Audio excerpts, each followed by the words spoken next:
Association of the Ugandans ababeera mu nsi z'Obuwarabu bagita AUU. Oba omanyi nnyo abantu ababeera mu diaspora bakola conventions zaabwe, waliwo eya North America, waliwo eya UK, ab'e South Africa balina eyaabwe, n'eya UAE ebadde ejja nga ebaawo. So this time around gugenda beera omulundi gwabwe ogw'omusanvu, and this time around they are trying to see how they can Uganda begasse batya to better the lives of fellow Ugandans, to become one unit, to become a chain that supports each other. Balabike nga Uganda buli part gyalimu mu nsi thriving. I will give you an example of Nigerians. Nebogende Vietnam, okimanyi aba Nigeria gye bali ate nga bali okay, nga bemanyi nebogenda ne wojja wano e Uganda by the way obasanga ku Salama Road nga bakoze akakuukulu kaabwe. So it is through such conversions that we get disciplines that help us become better people. Yeah. Abantu basinga bafulumako ne bagenda ebweru Bulaaya, Bulaaya. Abamu tebadda mwemuinamu ekirowoozo ky'obutadda mutandikirawo mweyongerera. Tugende ku kyayo. I have a company, I have businesses here, man. I am the most celebrated radio presenter according to Ipsos. Number 1. Which means ndi bulungi wano eno. Nina company kola obulangu, Confix Agency, which is doing okay. Nina tours and travel. Abantu tubatwala e Dubai ne tubatwala all over Uganda and other parts of the world. Kati ebiwenva wano mbirekeraani. Abantu bange ab'oku radio ne TV mbaagala, nyina show yange ya YouTube mugimanyi Deep Talk. Omusajja yavuddeyo n'agamba mbu oba n'agamba kyawo. Eddy Kenzo yavuddeyo n'agamba mbu nno olina ekibuuzo kyamubuuza ekyamunyiga wamugamba teyasoma. No, such mugamba. Actually that very specific interview nabuuza Palaso ne mubuuza nakozesa ebigambo bino wammanga osobola okugendayo n'obirala ne ngamba respectfully because I was conscious about the question I was going to ask. Ne mbuuza ekibuuzo nti mukwata mutya omuntu ataasoma ne mumuwa federation agikulembere. Even before those words left my mouth, I knew they would hurt Kenzo. But I have to be able to separate friendship and emotions from the job. Nkola show sinze yekwatira camera. Sinze yekwatira omuzindaalo. There's a team that etegeka n'ebibuuzo ebyo for the show to become the best show that you see. Kati nze nga Henry bwe baba bampadde ekibuuzo ekyo sina right ekijjako. You understand? And at the end of the day also facts are facts. Omuntu avayo n'agamba Henry oyina dread naye ekiwalaata tukiraba kijja kati ate munyigire. You understand? So at the end of the day facts are facts, but out of professionalism and courtesy kyova olaba n'omukulu Palaso we nali ntudde naye namugamba respectfully naye era munaye ebyokunyiga tebibulamu. But we talked about it actually because namusaba a Deep Talk. Nangamba ekintu kye kimu. Nangamba onsaba otya Deep Talk ate wobanga ogamba nti saasoma. So on behalf of the station, the show, nze nga face waayo nze abagenda okubwa emigo from Eddy Kenzo because ebigambo byava mu nze. But then at the end of the day ebibuuzo ebimu birina okubuuzibwa. If I wake up and I have an interview with Museveni or if I have an interview with any big person, ekibuuzo ekirina obuuzibwa professionally mba nyina okukola ki. Even if it's my mother, mba nyina okukibuuza because it is what the show demands. Yeah. Gwenga Mr.Henry wajjuse okudda mu kwati wali nnyo interview one. Bino bitandika okuvaayo. Okyejjusa? No, my agency, the slogan, Engombo Kwentambulira, is building legacies. I want you to do this olwaleero oba olaba video eno. Teekamu radio and wisdom ku YouTube. Ng'ogyeko ennyimba ze baayimba ne video ze baakola. Teekamu radio and wisdom. Olaba obujja balabako nga bayimba nga sound mulungi. Ng'ebivulu bino bye tutegeka because they were great people but they did not document themselves. You understand? There are very many people out there abayina minds ennungi nenga because haso yamusula mu kuyimba oba politics because sikola bayimbi bokka ng'ensi temanyi kye balowooza na bibakwatako because the media in Uganda is set in such a way that amawulire amabi ge gatunda yakubye oli yavumye oli ono bajjakyayo oli ebyo bye bitunda teri amanyi nti Karo Kasita yali yavaako ko mu music nti yasoma business oba biki nti yavaako ko mu ssomero tebamanyi ssente ezasooka okuyimba gye zaava teri amanyi lwaki Elijah Kitaka ayambala nga bw'ayambala buli bwe tumulaba buli omu amusalako mugambo. All that is information that is portrayed on my show. Now me, I'm a journalist, I'm a creative who is not going to end in Uganda.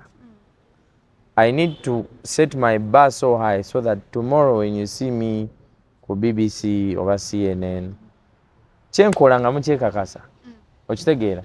How many people do we have that have left this country never agenda okukolerayo? So if I don't set my bar so high, who is going to do it? Besides ate lwaki abalala babikola ffe wano ne bitulema?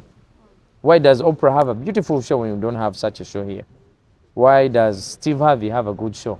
Nga ffe tetugina kamera teziriiwo, emizindalo tegiriiwo, tulabika bubi, oluzungu tetulumanyi. So why not? Abantu abasinga naddala abayimbi bagamba otuuka mu deep talk okuba nnyo olemezaamu okuba emisumaali n'ebigambo by'obakoona wena information gy'oyagala oyagala trending abo tobabali. The reason why abantu ba opening up to me is because abasinga bakyali bange professionally, because ate saagala oli afuuke kyali wange nnyo asukkewo. That's the reason why they open up to me. Ate bagenda okujja ku sheeyo nga mbateekateese bulungi. Bw'oba olina ekintu ky'ombuuza ne nkikuddamu nga sikumanyi mba nja kwerekamu mba ngenda kiyisa kungulu. You understand? Naye oba olina ekintu ky'obuulira kyaliiwo omubuulira n'omutima gumu. That's what I do. Ate teri gwe nkaka kwogera, buli omu ayogera ekintu ng'akimanyi. For instance, abantu abavuddeyo, let me give you an example of Pinky. How many people knew her story? Batini tebamanyi nti bamuwambako ng'ali mu buwambe mu bufumbo. Sometimes abantu tubalaba bulabi awo mu nnyimba, social media, naye ne tutamanya bibakwatako. And by the way, deep talk si abayimbi bokka ne politicians. You don't know what an MP goes through. You don't know who abantu abakutte sente ne baziteekayo nga baagala bayitemu ne batayitamu. You don't know how many people have been intimidated out there. So that's why the show is unique. Yeah. Ebintu ne batandise okutambula. Eddy Kenzo wayogeddeko naye gwe nga gw'omuntu. No, nayogerako naye dda. Yajja ku Big Bang. N'aŋŋamba. Actually, we were supposed to shoot like the next Friday. Manager we Fabu n'agamba omukulu kyagitegeddeko naye abadde asaba kwogeramu naawe. So we yava mu Big Bang. Bansaba mulindeko. Me and Eddy have known each other for a while. Show yasookera ddala gye nashootinga ne Prima nagikolera ku Big Talent. It was called the Talk with Prima and Mr.Henry. Twamusaba ekifo n'akimpa. Martin Beta, we are in talks. Eddy muntu w'abantu, yeah? Everyone knows that. So the reason why yakyogerako nti, actually these were his words. Teyandibadde gwe mmanyi. Okitegeera. Avaayo n'ayogera ekintu bwe kityo. Bwe nkeera enkya nga nze DPC. Nga ndi on another level in life. Nojja ng'oli kyali wange ng'okoze omusango. Ate nkusonyiwe mbu lwakuba nkumanyi. Waba agenda kuyimba andoozaako. You understand my point? He's doing his job. I'm also doing my job. Ebintu ebimu biba biruma oba tolina kyakikolera, but a job is a job. But the Eddy I know ekintu aba akyogeddeko aba akimaze. But I was surprised nti yakikomezaawo. Kyamuluma. But professionally and respectfully, ekibuuzo nakibuuza not out of my own personal interest. Show si yange. I'm the host of the show, but it's not my show. Yes, I post it on the YouTube, but it is content by Galaxy TV as well. So, what you kubuuza ekibuuzo? No. How professional would I be? Singa sikibuuza. You start failing in your career if you fear taking risks. Yes, nga bwe nkugambye nali nkimanyi nti kigenda luma naye oba olina okukibuuza. Olina w'ogambye nti respect okibuuza. Naye ate mu njogera yo n'ogamba nti bwe bakugamba nti omeze ekiwalaata kituufu nga kizze. Okitegeera? Oba toyina kunyiiga. Ky'otegeeza n'ogamba nti nno. If I stood and said nga nsazeeko ne ŋŋamba oyo muntu musiru. You understand? Ekyo kintu kiba kyanjawulo. Ne bwe mbuuza ne ŋŋamba nti mufuna mutya, like the way I said it, saagala kukiddamu because that will mean something else. Nkola mulimo gwange nange. Okitegeera? What you're trying to ask is not something I can answer because education in different levels. Education is enlightenment. If I enlighten you about something, bankusomeseza okusoma si kwe kutuula mu kibiina kwokka. I don't believe there's anyone with better knowledge about music, promotion, singing, more than Eddy. Why? Yeka ina Grammy nominee wanena. Aina BET. He has more fans abroad than here. Okitegeera. So which means aba ina kyabasingako abalala mu industry. That is also enlightenment in music. Education si wa mu kibiina kyokka. Omuntu ali eyayinza okugamba n'ogamba ebigambo kati by'oyogera oli kwetondera Eddy Kenzo ku kyewayogera. As a person, I apologize to him yengai. When I had a one-on-one with him. You know musajja muwanvu nnyo yayimirira nange nali ŋŋambo baagenda kumpisaamu ng'oluyi. But man to man, kiringa. The problem is, I don't know how to explain it to you. Kiringa gwe nga nkumanyi ng'oli munnamawulire nga nabbye essimu, for example, n'onkuba ne ŋŋamba naye naawe ammanyi, oba nga bampayiriza nti nzibye essimu, naye naawe ammanyi wandibyogedde. So I think that's why it hurt deep.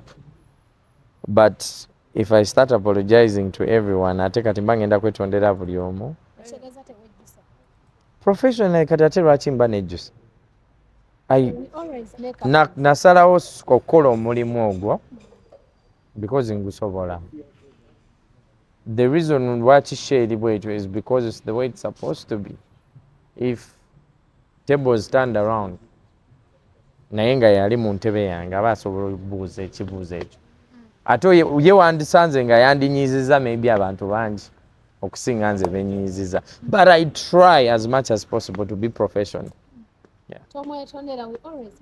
No, I said sorry to him. We ayogera nange ku Galaxy. Maybe eyo show nayo yadda nga tetunaba kwogera. Yeah. But nothing is in bad faith,